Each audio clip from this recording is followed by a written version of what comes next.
जीवन के अंधेरे को कोसने की बजाय मेहनत की मोमबत्ती जलाइए।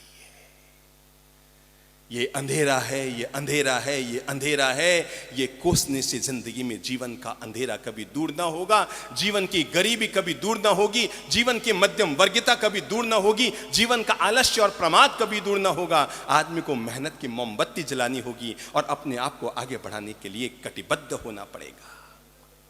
क से होता है करम फूटा, बोलो तो। क से होता है,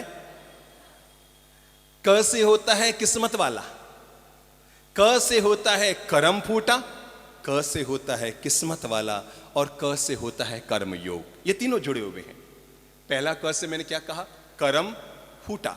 दूसरे क से किस्मत वाला, तीसरे क से कर्म योग करने वाला। मैं आपको ये जीवन का पाठ पढ़ाना चाहता हूं। अगर इंसान कर्म योग करे, अगर इंसान कर्म योग करे तो कर्म फूटा भी एक दिन किस्मत वाला बन सकता है।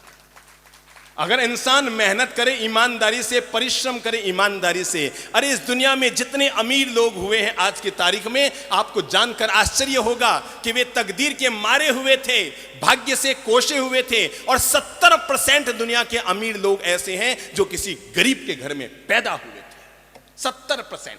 इस दुनिया के आज जितने अमीरों के शहंशाह लोग बने हुए हैं, उसमें से 70% अगर हर आदमी भाग्य से अमीरी लिखा कर लाता तो हर आदमी टाटा बिरला के घर में पैदा होता। लेकिन मेरे भाई, खास बात ये नहीं है कि टाटा बिरला के घर में पैदा होकर कोई आदमी टाटा बिरला बन गया। खास बात यह है कि भीलवाड़ा की कच्ची बस्ती में पैदा होकर भी कोई आदमी उस मुकाम तक पहुंच गया तो मानकर चलो वो सफल होने में कामयाब हो गया। वो जीवन के उस मार्ग तक पहुंच गया जहां तक जाकर सफलता का इंसान की जिंदगी में द्वार खुलता है।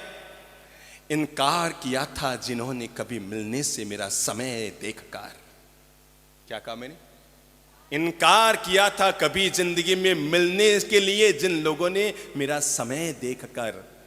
मैं अपनी जिंदगी को उस मुकाम तक पहुंचाऊंगा कि उनको मिलना पड़ेगा मुझसे समय लेकर।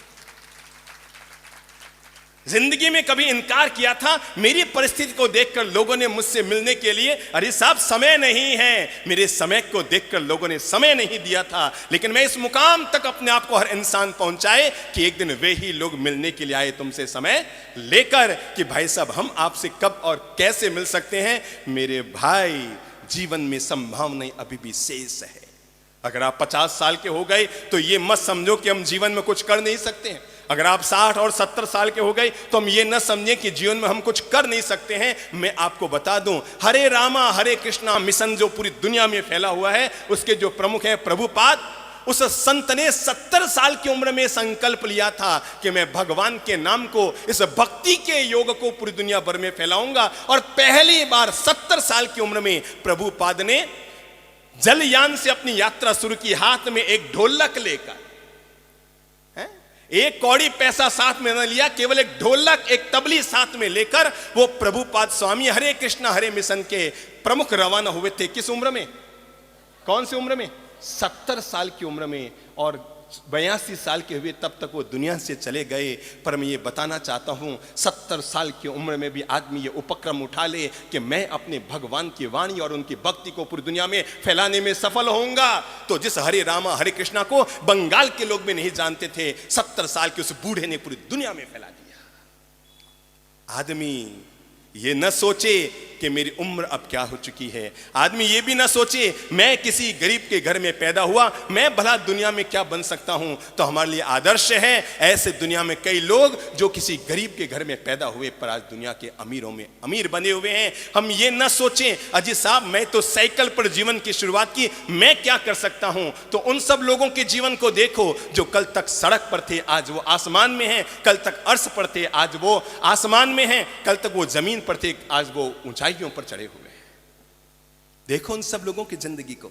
आपको लगता है क्या बताऊं साहब मैं तो एक गरीब घर में पैदा हुआ, क्या बताऊं साहब मेरा एक हाथ काम नहीं करता है, क्या बताऊं साहब। लोग जाते हैं हस्तरेखा वालों के पास, भाई साहब मेरा हाथ देख के बता दो, मेरे तकदीर बता दो, मेरे दशाएं बता दो। और उनका फिक्स जवाब, ये ज्योतिष वालों का, हस्तरेखा वालों का फिक्स जवाब, तेरे शनि लगा है, तेरे राहु लगा है, तेरा मंगल भारी है, तेरे केतु की दशा है, फिक्स। और आदमी क्या सोचता है, मुझे नुकसान क्यों लगा।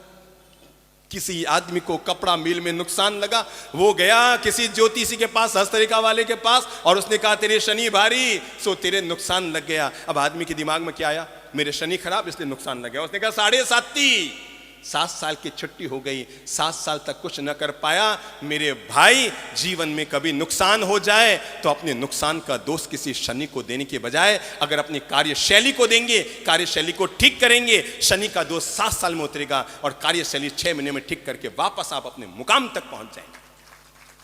अरे किस्मत तो उनके भी होते हैं जिनके दुनिया में हाथ नहीं होते, नसीब तो उनके भी होते हैं जिनके दुनिया में हाथ नहीं होते, जिनके हाथ की रेखाएं नहीं होती, उनके भी नसीब तो होते हैं।